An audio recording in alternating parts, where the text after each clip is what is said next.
All right. So, segueing from discussions of unfortunate infectious disease, let's talk about the immune system and ways that your immune system can help to act against infectious disease. So right now we are specifically focusing on proteins in the innate immune system that are antimicrobial and that are able to act immediately to help combat microbes. And specifically, I left off starting to talk to you about the complement system last time. And so I'm going to finish going through details of complement this time. So one of the general themes that we want to think about with complement is that we are going to be seeing these proteins that have very clever names, like C and a number, in many cases, C for complement, that get cleaved by some protease. One piece will get attached. Here we're seeing it attached to a bacterium, so we can kind of think of attaching it to the pathogen, though we'll get to some ways when it's maybe not a pathogen at the end. And one part goes away and maybe does other things. Oftentimes, the piece that is attached becomes an active protease when it gets attached to help further parts of this. And as I sort of left off last time, when we think about the complement cascade, there are 3 big ways we can initiate the complement cascade, so 3 ways we can start this process off. Then there's sort of a place where they all converge. So there's sort of a middle place that's the same for all of these processes. And then there are a few different ways that we can get rid of our microbe or deal with our problem. And so the way that we are going to start off here is that we are going to start with one of our mechanisms of initiation. So we're going to start right at the top of one of our mechanisms of initiation. We're going to go all the way through into kind of this middle area where all of these processes come together. And then we're going to talk about the ways that we could get rid of the microbe. Then we'll come back and sort of show other ways we could have started that same process. Is sort of how this works out. And so when you're thinking about some of these different proteins, the biggest thing to remember is which arm are we on? Initiation, or are we trying to kill a microbe, or are we in the middle? And which arm are we at of those? So the first initiation pathway that I want to tell you about is called the classical pathway. The classical pathway was the first one described.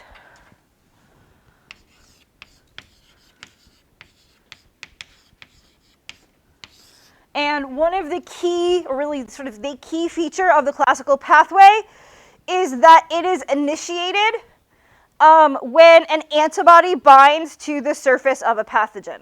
You can see the antibodies here as these nice Y-shaped proteins. They can bind to the surface of our bacterium. All of this is incredibly not to scale right now, but that's okay. So we've got our antibody binding to a protein on the cell membrane of, say, our bacteria. And you can see that there are some little tails of the antibody that are sticking up in the air. And in fact, when that happens, there's usually a specific geometry of those tails sticking up. So what's being shown on the right side here is kind of the most preferred geometry of this, which will make so much more sense later on. But the moral of the story is the specific organization in space, the 3D organization of those tails kind of matters here. So when we have those antibodies binding to the surface of our microbe with the tails in a nice 3D organization, the first protein in the classical pathway is going to be able to recognize those tails and their 3D structure that they're in. And so that's going to start this process. 2 things to kind of point out here. First, the classical pathway is an awesome example of the innate and adaptive immune systems having a sort of blurry line. We are talking about an innate immune process. However, antibodies are part of the adaptive immune system. So you have to have this adaptive immune molecule to help start the classical pathway. And in fact, the complement cascade, one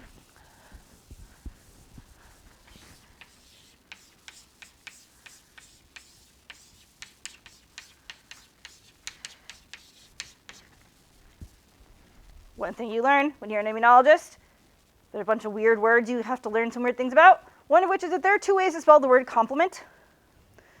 This one has an E here and not an I. If I tell you your hair looks nice, that's a compliment with an I. Compliment with an E means a thing that adds on and makes something better. So like having hot fudge is a compliment to my ice cream. The reason why the complement cascade got called the complement cascade is because originally people thought that it was a thing that made antibodies better. Because they only knew about the classical pathway. They knew it involved antibodies, and so they're like, oh, this is like a bonus thing for antibodies. We then now know that it's a whole innate immune, its own thing. But that's how it got the name complement. That's where that comes from, is the classical pathway. So our first protein in the classical complement cascade is C1. This does show that C1 has some different parts, C1R, C1Q, and C1S. I'm not going to deal with those right now. Someone at once upon a time left me this whole YouTube comment and then started writing me emails about my lack of respect for C1R, C1Q, and C1S. So yes, there are these different parts of this, C1R, C1Q, and C1S, that do important things. But we're not going to focus on that right now. In all, these proteins together will make this structure that looks like an upside-down flower bouquet. And you can, in fact, see that in these microscopy images as well.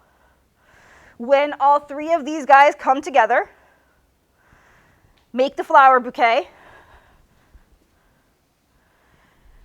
they are able to bind to that antibody that is on the surface of the pathogen. So those tails that have a specific geometry, that have a specific 3D structure, are basically make a binding site for C1. So the classical pathway starts out with antibody binding to our microbe. Then the next thing that binds is C1, and C1 becomes activated.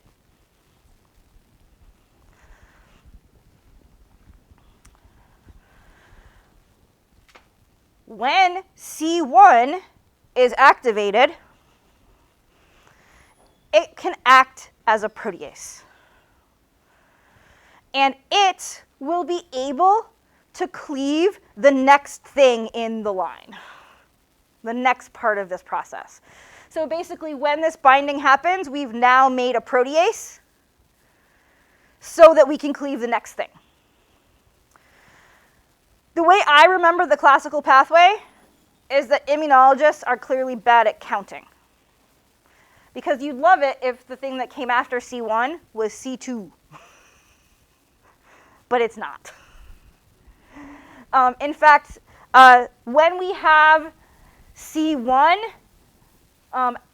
bound to our antibody, we get this active protease that is able to cleave C4.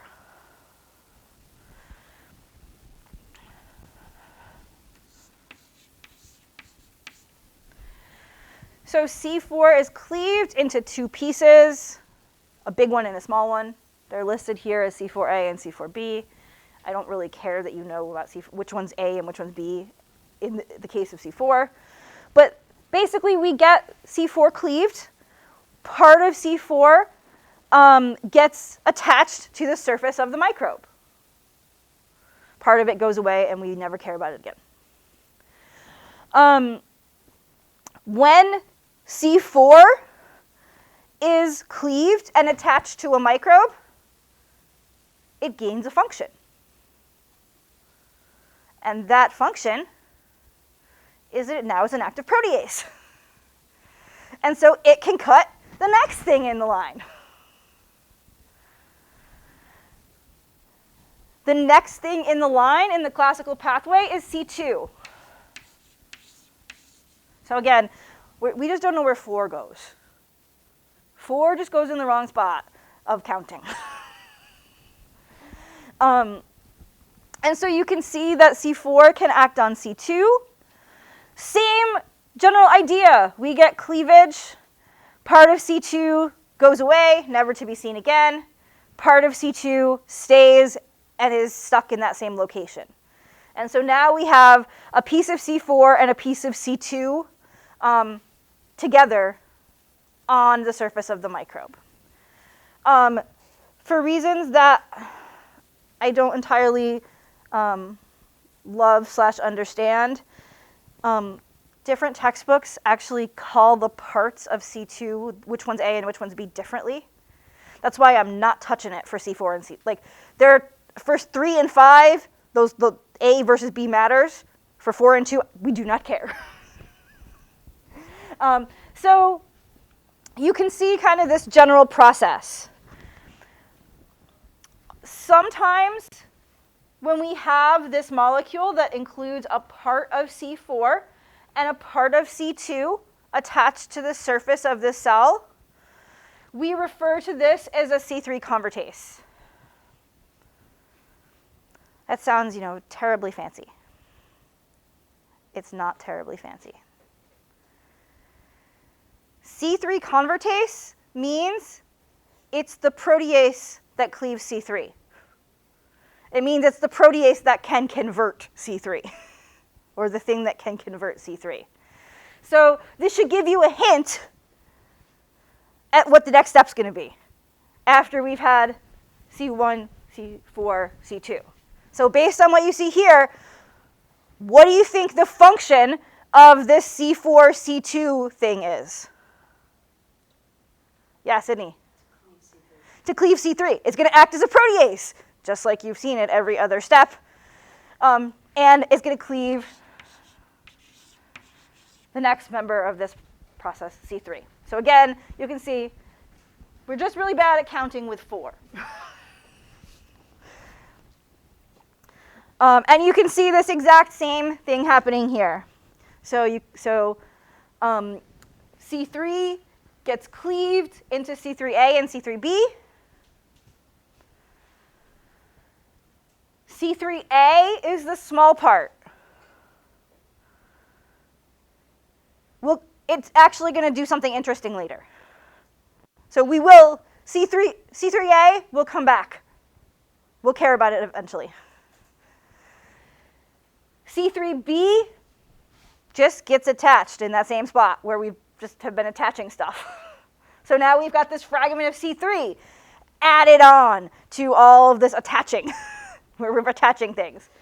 So now we have a piece of C4 and a piece of C2 and a piece of C3, all there together. And when we have that C4 piece, the C2 piece, and C3b, and really this is about C3b and having C3b, sometimes we refer to it as the C5 convertase. So, first of all, this molecule has a biochemical function, has a job. What kind of job would you guess it has? Yeah, Jamie? It's a protease, and it cleaves C5. Totally true.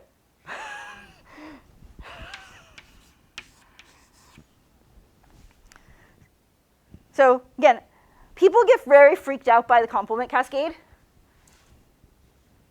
1, 4, 2, 3, 5. It just means you have to put 4 in the wrong place. Easy.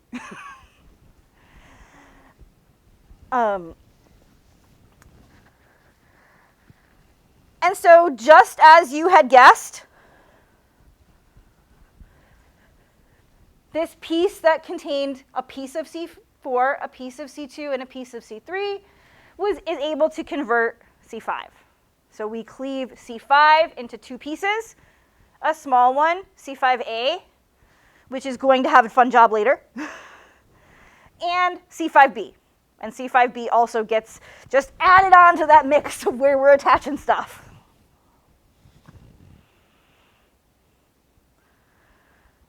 All right. Does this seem manageable? Not terribly scary. We can handle this? Okay. You now know the entire top part of the complement cascade. Because in fact, the place where all of our different complement cascades come together is that they all have C3 and C5. And so the thing that's going to differ between our ways that we start the complement cascade is how we get C3 and C5, but mostly C3 turned on. So in the classical pathway, we get to that C3, C5 place from antibody and then 1, 4, 2. Notice they all have C in their name. That's one way that I sometimes remind students of how to remember which ones are in which place. C is for classical, and C is for complement. One of the other initiation pathways we're going to have, they don't have C in their name. So that's a big helper. Right there is just the C in the name. So now that we've got to this point where we've cleaved C3 and we've cleaved C5, we can actually do something about our microbe. So far, we've just been like putting stickers on it. We haven't actually really hurt it in any way or gotten rid of this microbe. But now that we've gotten to this section in the middle where we can get C3 and C5, we're ready to actually do something about our microbe. And we have multiple things that we can do about our microbe. You can see them listed here as kind of 4 different things. Well, there's 4 arrows with 3 words. I can think of some things that aren't listed here. 4-ish is about the right number of things. The first one is the one that most people remember, that most people get excited about. It's, when immunologists, think about complement. The one I'm going to tell you about now is really the one most people think about, though it's not the only one. And so this one is listed here as leading to lysis. So basically the goal is that we are going to poke a hole in that microbe so it explodes. So we're going to try to poke a hole in that microbe and kill it.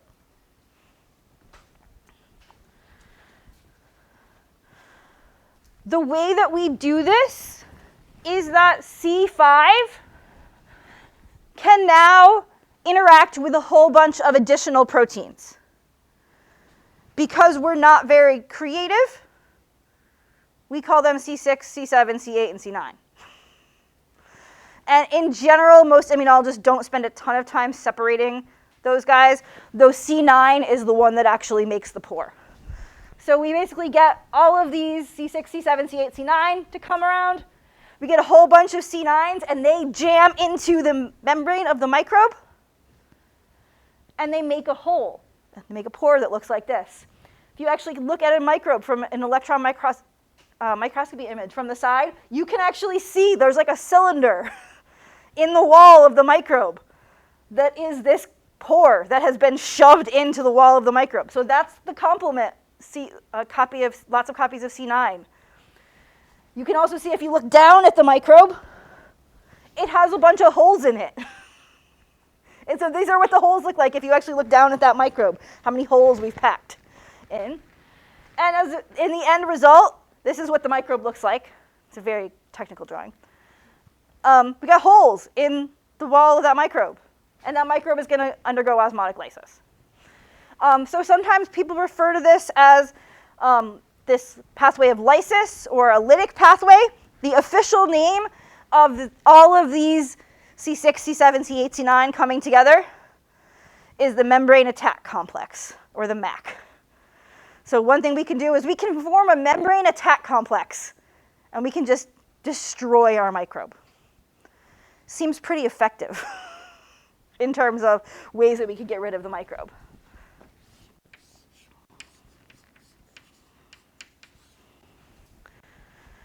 There's a bad side to the MAC too, but we'll get there later.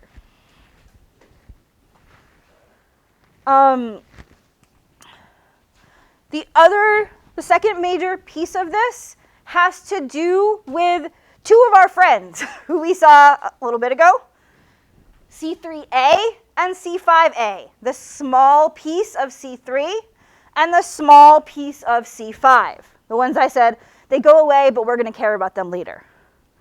Now is later. Now is when we care about them.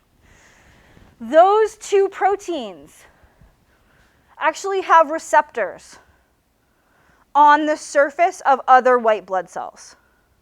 So when we start making this complement cascade, when we start making C3A and C5A, instead of those just being trash, they're messengers that say, hey, white blood cells, there's something that's going on. You should come over here.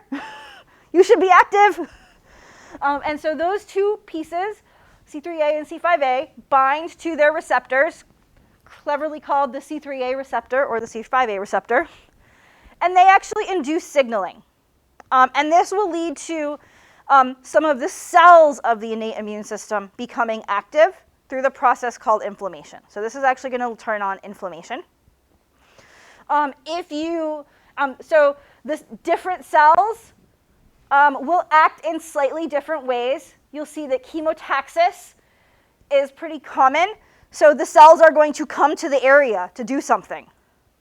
We're going to recruit those cells to come and actually deal with whatever this microbe is that started this whole complement business.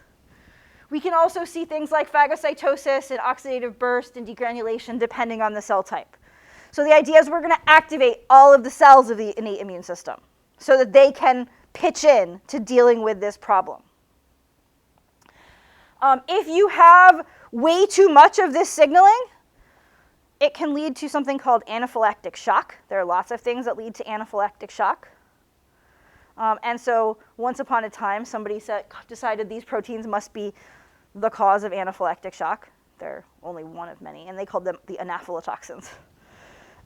So sometimes people think about it that way. I really think about C3A and C5A as just inducers of inflammation. So just like we can get lysis, and lysis can be key sometimes with some microbes, the activation of the innate immune cells and the inflammation is really the thing that matters and is really what's going to help out our response.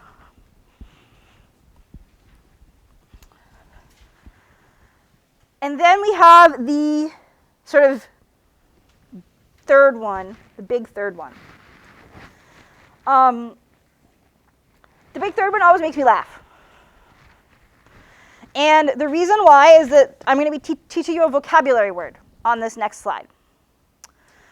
If I still have my first ever immunology class exams, and I have my exam, and if you look at the definition that I wrote for this vocabulary word, I got it wrong. And the reason why I got it wrong is that my professor taught me an analogy about this. And I could remember the analogy, but not the definition. And so I wrote something funny.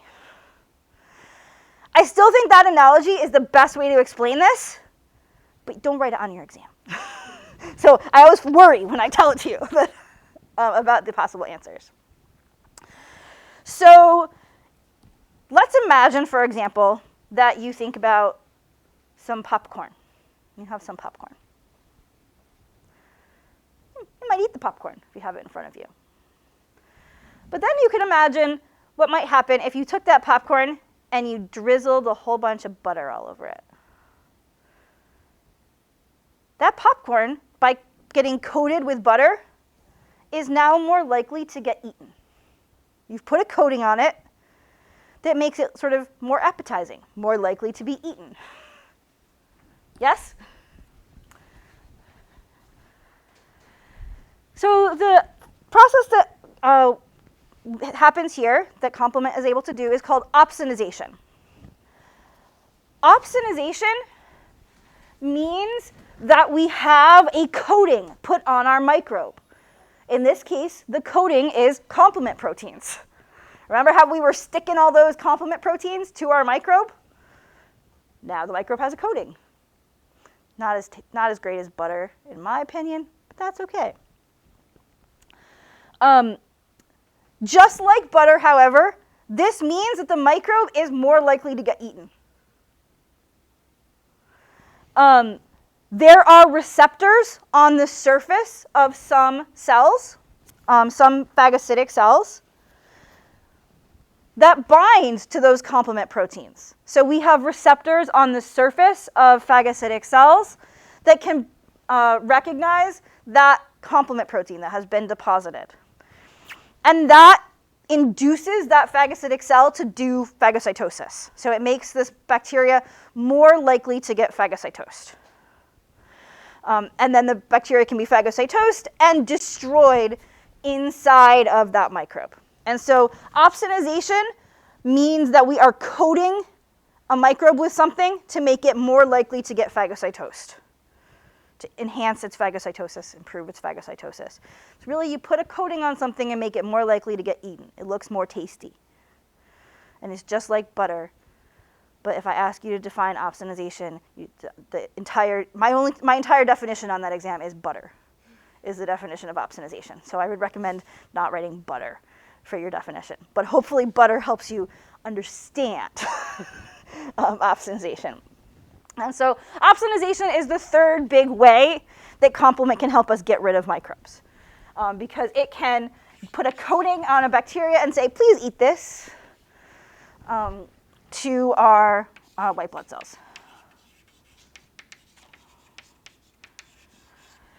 Notice that this requires the cell to have some complement receptors in order to recognize that complement and do this phagocytosis. I mentioned to you before that, that figure I showed you had 3/4 different ways that we could get rid of microbes with complement. Complement had 4-ish ways of getting rid of microbes. I guess the other piece that I'll tell you is that there are actually a ton of complement receptors out there, different receptors and on different cells. And some of them can lead to slightly other signals besides what I've told you about. And the only kind of big picture thing I want to tell you is that one of the other pieces on this is that in some cases, we can also activate adaptive immune responses.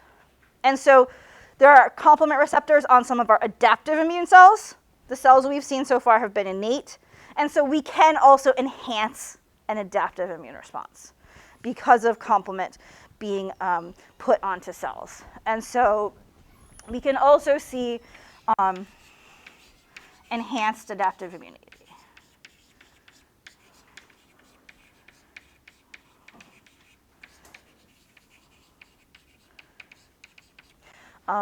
The opsonization is most commonly thought of as being something that happens due to C3. The enhanced adaptive immunity is commonly thought of as something that happens with C3.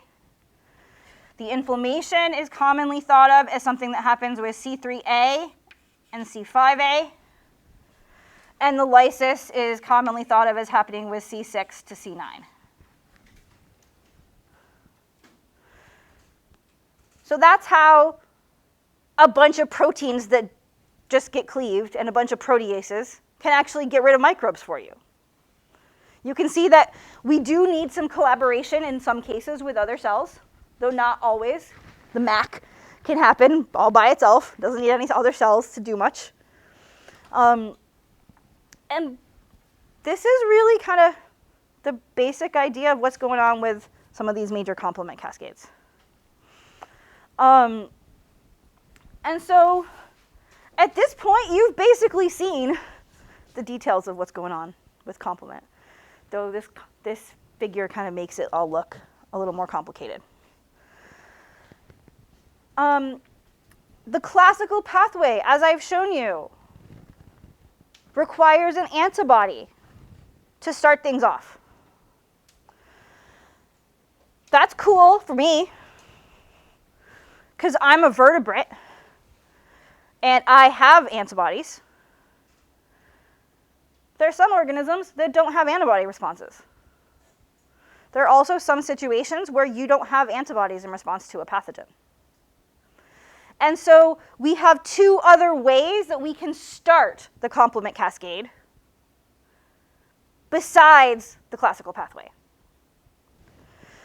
These are really important in situations where you don't have a great antibody response, which is especially true early after exposure to a microbe. And these are also crazy important in organisms that don't have adaptive immune responses. And in fact, we now know that the classical pathway is the one that evolved last. It's the one that immunologists learned first, but it's the one that evolved last. And the others were present, and in fact are present in organisms that don't have adaptive immune responses. And so you can sort of see that here, the classical pathway is sort of present in sort of mammals, reptiles.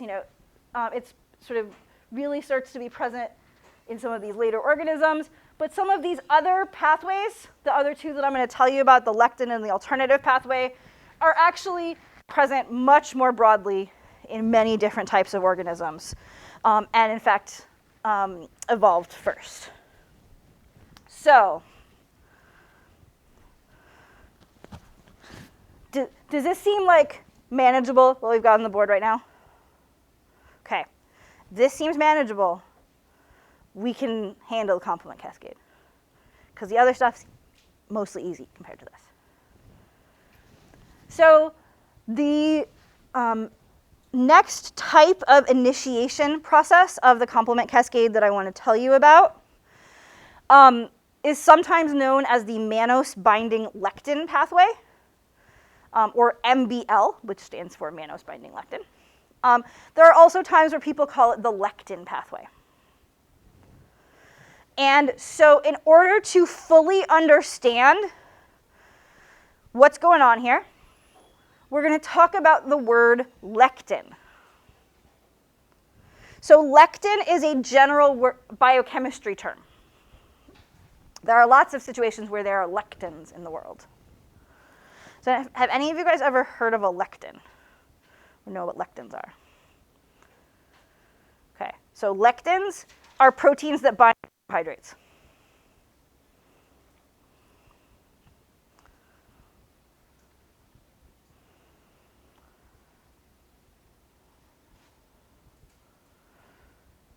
So the name of this pathway is Mannose-binding lectin. So there's going to be some lectin, some protein that binds to carbohydrates here. What carbohydrate would you guess that the lectin binds? Yes, Sydney? Mannose. So that's what's going on. The Mannose-binding lectin pathway is you got a lectin that binds to mannose. Which is great, but also like, who cares? Why do I care about mannose? Mannose is a type of sugar that is very frequently found on the outer layer of many bacterial pathogens. It's part of the bacterial capsule of a lot of different microbes. Your cells do not have much, if any, mannose on their surface, but many bacterial cells have mannose on their surface. And so with Mannose-binding lectin, if we have this protein, this lectin, that can bind to mannose sugars, we have something that can target bacterial cells and not our cells. So the Mannose-binding lectin pathway starts with a protein. The name of the protein So this is the MBL pathway. The name of the protein that starts the MBL pathway is MBL, Mannose-binding lectin. So the Mannose-binding lectin will bind to a target to start the MBL pathway. Usually people can remember that one pretty easily. This shows you the structure on the right of this slide of Mannose-binding lectin, MBL. If you look at this structure in green of MBL, what do you notice about it? Yeah, Sebastian. It looks very similar to C1.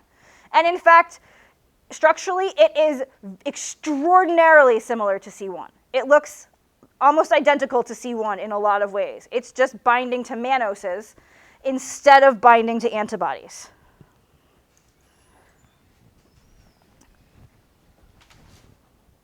It turns out that when Mannose-binding lectin binds to its ligand, its function is the same as that of C1. And so, in fact, once Mannose-binding lectin is bound,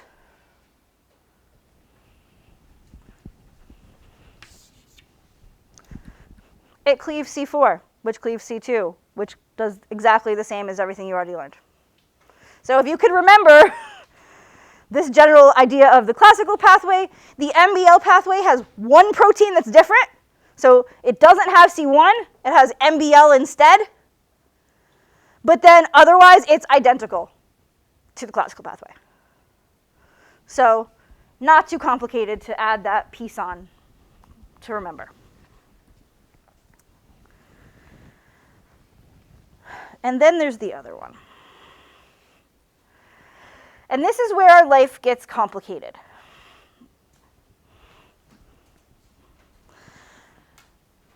The third pathway is known as the alternative pathway. The alternative pathway is probably the first to have evolved, and it's incredibly important. It also sometimes makes your head hurt a little. So realize that one of the things I'm going to tell you, you're going to be like, wait, and it's going to feel weird. And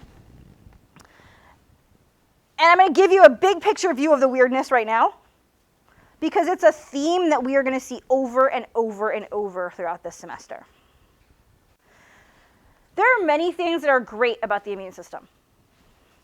Many. Obviously, I'm biased, but many. One of the things that is not great about the immune system is that it is not always known for its efficiency.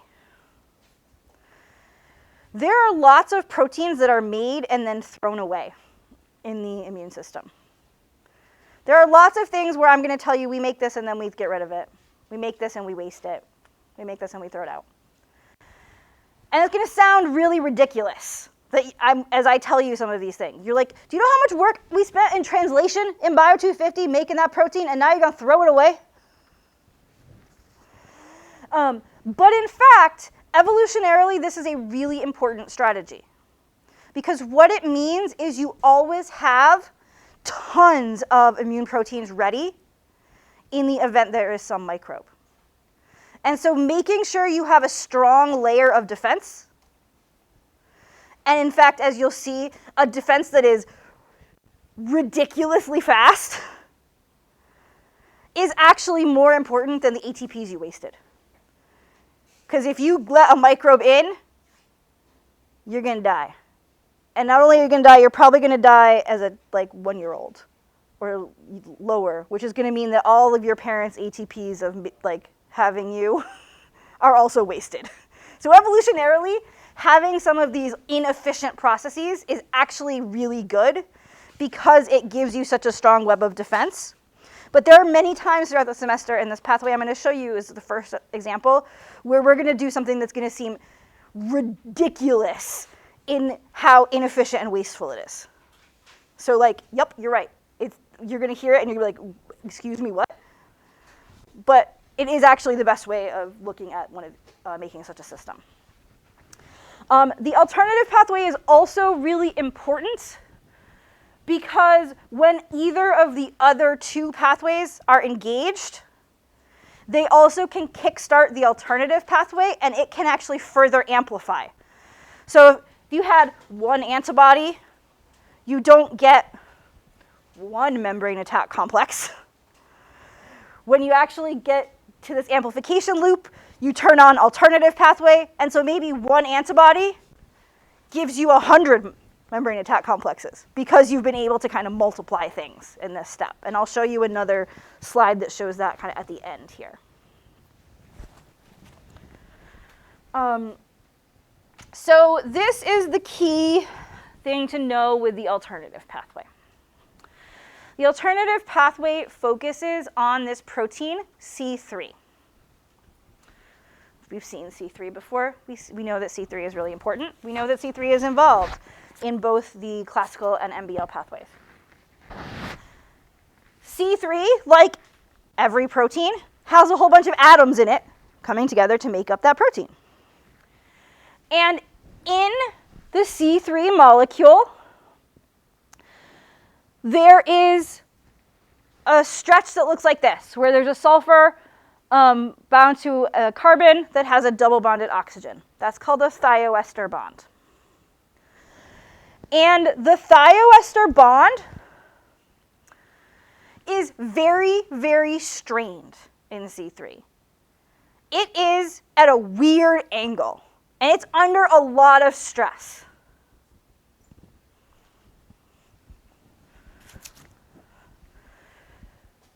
Because of this strained thioester, because of all of the stress on this thioester, I don't know why my hair is all under my mask today and really bothering me.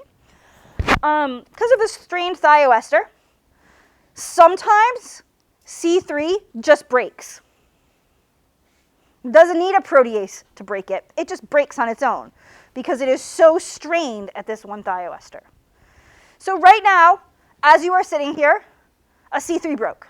Another one broke, another one broke, another one broke. They're all breaking right now. And when C3, this is sometimes referred to as the spontaneous tickover of complement, which is shown on the next slide as well. Oops. The spontaneous tickover of complement, that C3, as you can see here, just sort of spontaneously breaks. Okay? When that happens, we make a chemical structure that's super reactive. And it will react either with water, in which case you just make a C3 that's not attached to anything and it floats away and no one ever cares about it again and we're done and who cares, if it happens to react with water. Or it can react with any kind of R, so carbon-containing thing with an OH, or R, carbon-containing thing with an NH2. If it happens to come in contact with one of those first, it binds and attaches. If it comes in contact with water first, then it's trash. So now let's think about your body. Does your body have very many ROH things in it?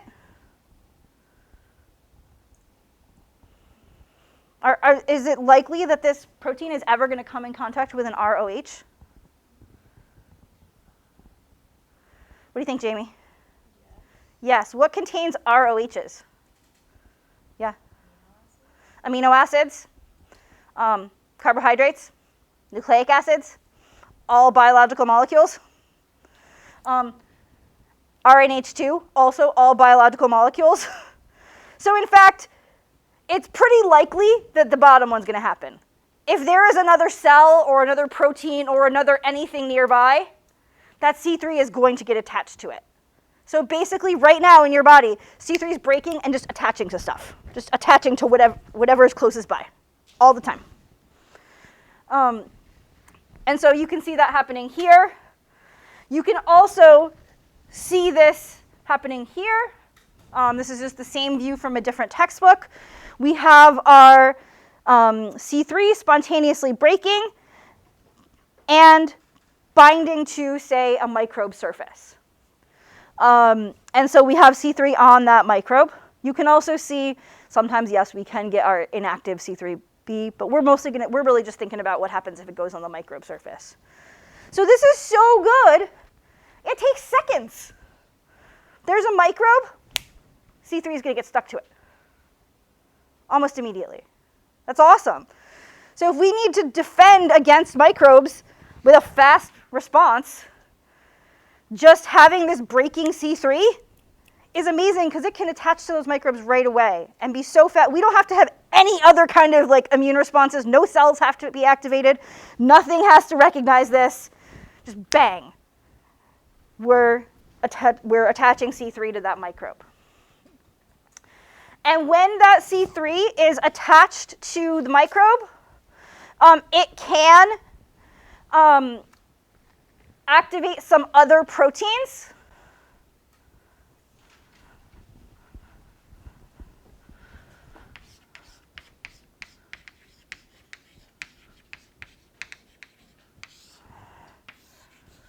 Those other proteins include things called factor B, factor D, and there's one more on the next slide, which is called piperidin.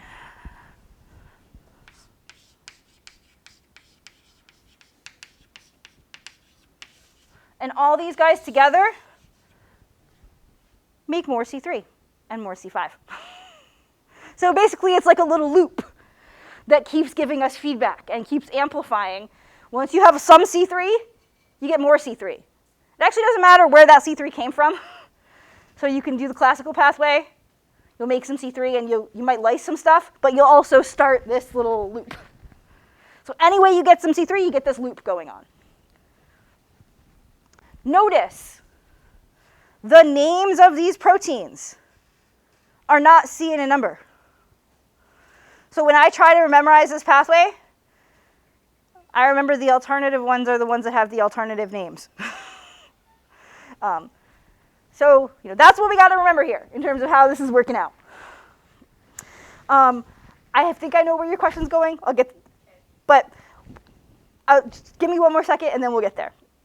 And so one reason why this is really useful is if we think about the classical pathway, where we get only one C1 bound to the pathogen surface, to the antibody. That C1 will turn on a few C4s. Those C4s will turn on a few C3s. But once you got C3, you get tons of C3 because you have this amplification loop. And so you're putting a huge amount of C3 on the surface of that pathogen. And this is how you can get all those holes in the surface of the microbe because you're turning on so much of this of these complement proteins. Okay? So does this seem to be not terrible? Does this seem to kind of make sense? Okay, and that is all the things, that's everything I was planning to draw. So if people were going to take pictures of it, this is the time to take the picture. But Jamie has a question. Yeah. I'm guessing I know Jamie's question. So we were talking about how during this pathway, the binding of to ROH and NH2, since that's in us as well. Mm-hmm. Yes. So Jamie's question is in fact the question of the alternative pathway. It's sort of this question of like, okay, cool, this sounds awesome in terms of getting rid of microbes.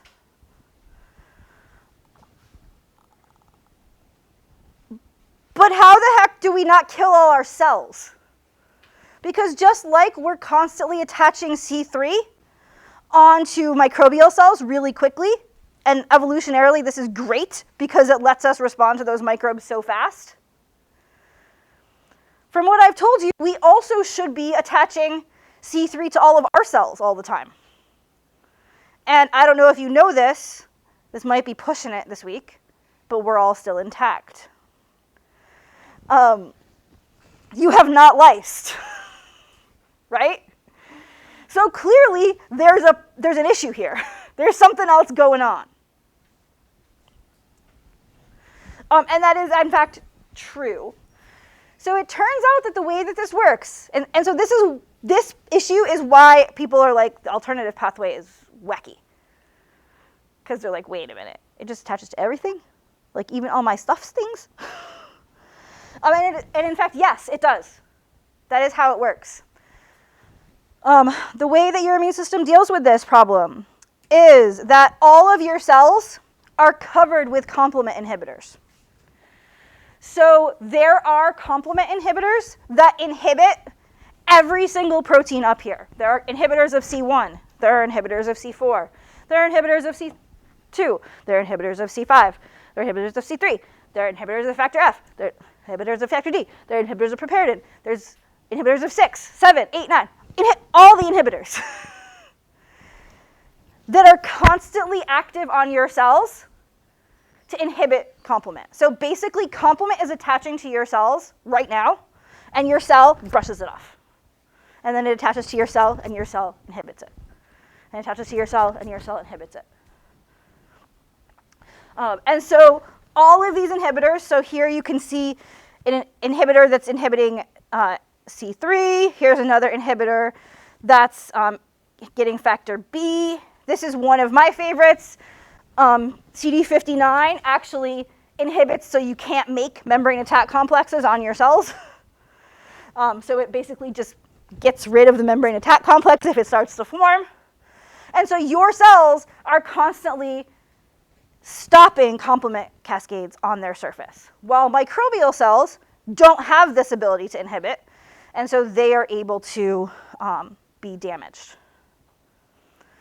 This also actually ties into one of the places where complement has been shown to cause a lot of diseases and a lot of disease states. Your cells all express complement inhibitors. There are some parts of your body that are not completely cells. The most famous of them are bones. For example, your joints are just surfaces of bone and don't have as much cells there.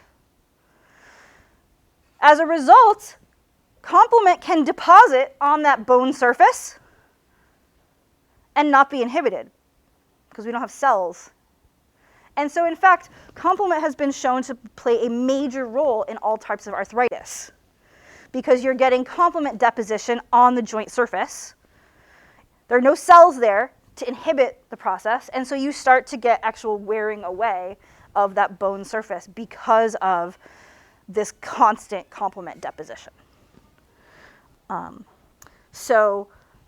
This is one of our many examples of the wonderful inefficiencies of the innate immune system and all the immune system. All right. So I've now finished last Friday's material. Good job, self. With 11 minutes remaining. And I'm going to move into kind of thinking about, the good side here is we can imagine some of these innate immune proteins, which act immediately, are preformed. They're ready to go. They can actually start to kill that pathogen. And sometimes that works. That gets rid of the pathogen. Sometimes complement does the job. The microbe is done. You eliminate the infection. You don't really have any tissue damage. You live happily ever after. But sometimes the pathogen wins. Sometimes complement and antimicrobial peptides are not enough. And in that situation, then we have to start the next line of defense acting. We're still in the innate immune system here. It's just now we're going to see some parts of the innate immune response that have that take a little time to get revved up. These are things that have to be induced. And these are all really the cells of the innate immune system. If the pathogen gets past the proteins, now we've got cells that are going to start acting. And so this is really kind of the predominant thing that is protecting you, starting about 4 hours after infection through about the first 4 days after you see the microbe. This process is a process that everybody's heard of, which is a process called inflammation. And so we are going to be talking about the classic inflammatory response here. Inflammation can be broken down into a number of steps where different types of cells are acting. You can see some of those steps broken down here, and we're going to go through those steps as we get through this process. But first, I want to tell you something really important about inflammation. You can easily go in any direction you want to. Go watch TV, go read whatever, anywhere kind of in pop culture, and the word inflammation might come up. I always see some stuff about inflammation on TV. Probably just I'm super attuned to noting it. And when I hear about inflammation on TV, or if you walk down to Starbucks, it's kind of a long walk now in medicine, and now the drip's not here. You walk to Starbucks, and you started talking to a random non-scientist. You talked to one of your non-science friends about inflammation. What would they tell you about inflammation? What do the commercials try to tell me about inflammation when I see them on TV? Yeah, Justin. Okay, so it's going to talk. So you might think about swelling. Absolutely, we're going to come back to that too. Yeah, Jamie. That it's bad. Abby. So you might think that it hurts, and you might think that there's swelling. I'm going to come back to both of those. Those are spot on for something I'm going to say later. Perfect. Most people think about inflammation as bad, right? They want me to buy some face cream to stop inflammation and eat some foods that's going to stop inflammation and blah, blah, blah, blah, blah. Inflammation is a really important physiologic response. So infections, tissue injury, and tissue stress can all lead to this inflammatory response, which is really just your innate immune cells doing their job. That is how we have defense against infection. That's how we have repair of wounds. That's how we adapt to stress. The problem comes if we do inflammation too much, in a way that's too long, or in an unregulated state, or something like that. But inflammation in general is actually a really good thing. So sometimes people think inflammation is the most terrible thing they've ever heard of. If you can't live without inflammation. It's just you want your inflammation to be controlled so that it only does these physiologic purposes and doesn't do other stuff. So just like some of the things I told you about on the very first day of the semester, inflammation is something that has been observed in immunology for a super long time. In fact, the first descriptions of inflammation are in Latin. And if you look at the Latin information about inflammation, you will find that there are what are known as the 4 cardinal signs of inflammation. They have names in Latin, but you also know what they are, not without Latin. So in fact, if you think about it, and again, people back a long time ago could observe these 4 cardinal signs.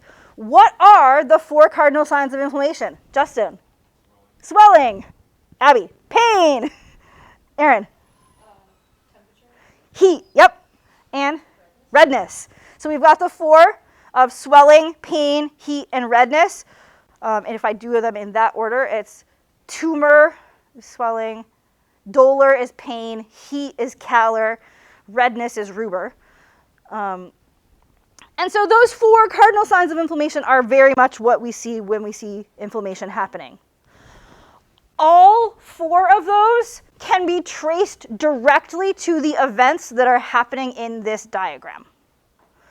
And so as we talk through the steps that are happening in this process, I will point out places where we are tying in those 4 cardinal signs and ways that those 4 cardinal signs are specifically being induced. Oops, and I'm going the wrong way with the slides. All right, so if we look at this slide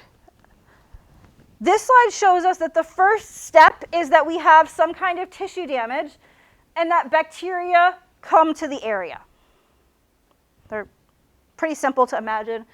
For some reason, I swear to you, the first 2 immunology classes I took, the exam asked about, and the professor makes a very strong point and slams their hand on the podium and cuts it open. And like 2 different universities, 2 different, I don't know who's slamming their hands like that, but this is the hand slam situation. So we have something happening to your tissue so that it breaks. And we're getting bacteria in. So up this pink layer at the top you could think of as being the skin that is getting broken, and we're allowing in bacteria. And what you will see here is that this causes resident sentinel cells to do something. So there is some cell at that location of your body, some cell in that tissue. In this case, we'd be talking about some cell in the skin that is going to start acting. You guys now know about some of the different cells of the immune system. So we can actually name that cell a little more than resident sentinel cell. In fact, that cell is a monocyte or macrophage that lives in the tissue. So really, this whole thing is starting out with monocytes or macrophages. Usually we think of the monocyte as being more the one in the blood, the macrophage being more the one in the tissue. I'm going to use those 2 terms interchangeably. So what happens is you have right now monocytes and macrophages in your skin, in your lung, in every other organ. And if there is some type of microbe that comes in, those resident cells will be able to recognize that microbe. And as you can see here, eventually this is going to cause that cell to release some factors. But we can think a little bit more about this part of the process as well.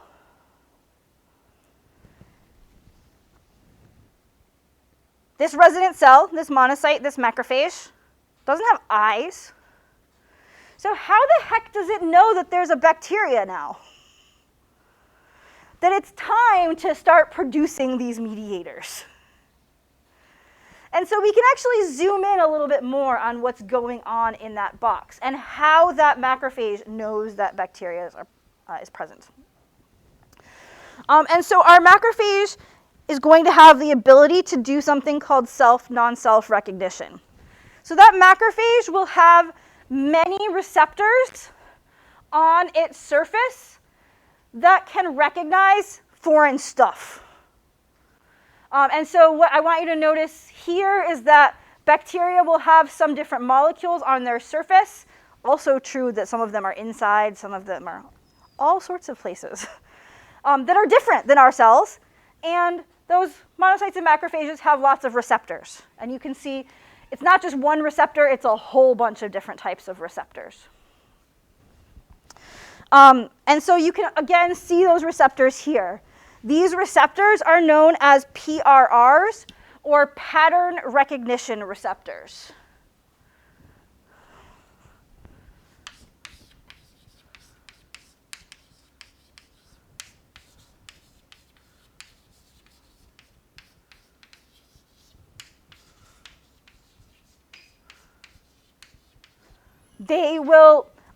They can respond to different molecules that are found in many different microbes. So you can see many different microbes have the same molecules.